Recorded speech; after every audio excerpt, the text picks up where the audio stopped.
Challenges of Islam Part 3.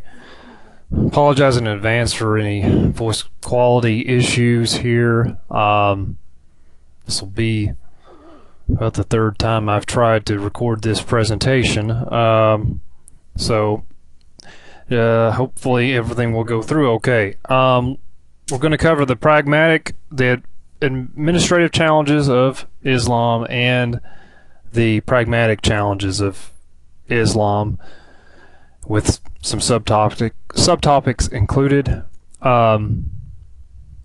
First off, we've got the administrative challenges.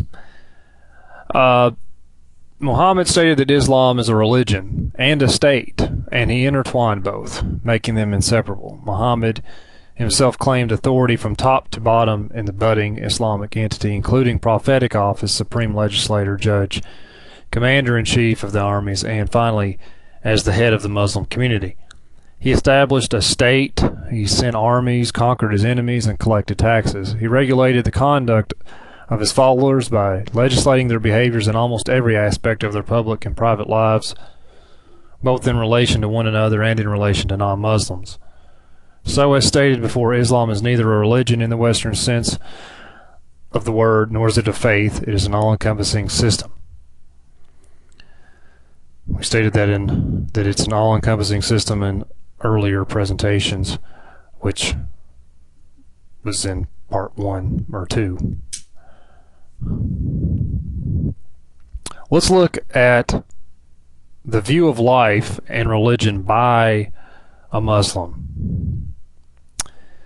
When considering the comprehensiveness of the Islamic system, we have to note that there is a relationship between life and religion, and it's foundationally different from other societies. With Muslim societies, there's a lot more to life than just religion. Furthermore, there's the freedom to choose one's religion is in principle a personal matter respected by others and protected by law. In Islam, the very idea of a choice is not only an anathema or a curse, but it is also regarded as an anti-Islam concept. Freedom of choice does not exist in Islam. Neither is religion a private or personal matter. All decisions have already been made by Allah and His Prophet Muhammad, so Muslims have no choice but to follow these divine regulations as it's prescribed in Surah 33:36, which you can read.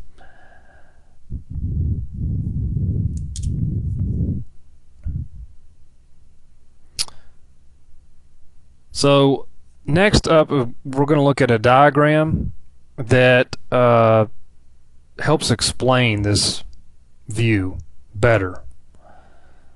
There's going to be 2 illustrations, and it'll demonstrate visually that in the non-Islamic view, religion plays only a small part of life, and in contrast, in the Islamic view, Islam is basically all of life with only a small fraction left for personal choice. So here we have the 2 different views, the non-Islamic view versus the Islamic view on life and religion. The first rectangle is entitled Life, in which religion appears to be a tiny part of that life, indicating it to be private, no matter how ardent one may be in one's beliefs, with full choice of conscience of when and where to worship, and setting personal prayer times, direction of prayer, kinds of food, what to wear, who to associate with, and so on.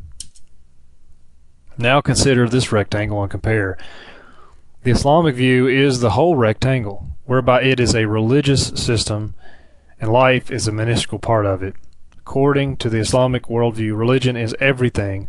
All that is in life emanates from religion, from the most basic personal hygiene regulations to the most major issues in the community and in relation to the outside world. In Islam, life and religion are so deeply intertwined and inseparable that if a Muslim discards his religion for another, it is regarded as the highest treason and punishable by death in Islamic law.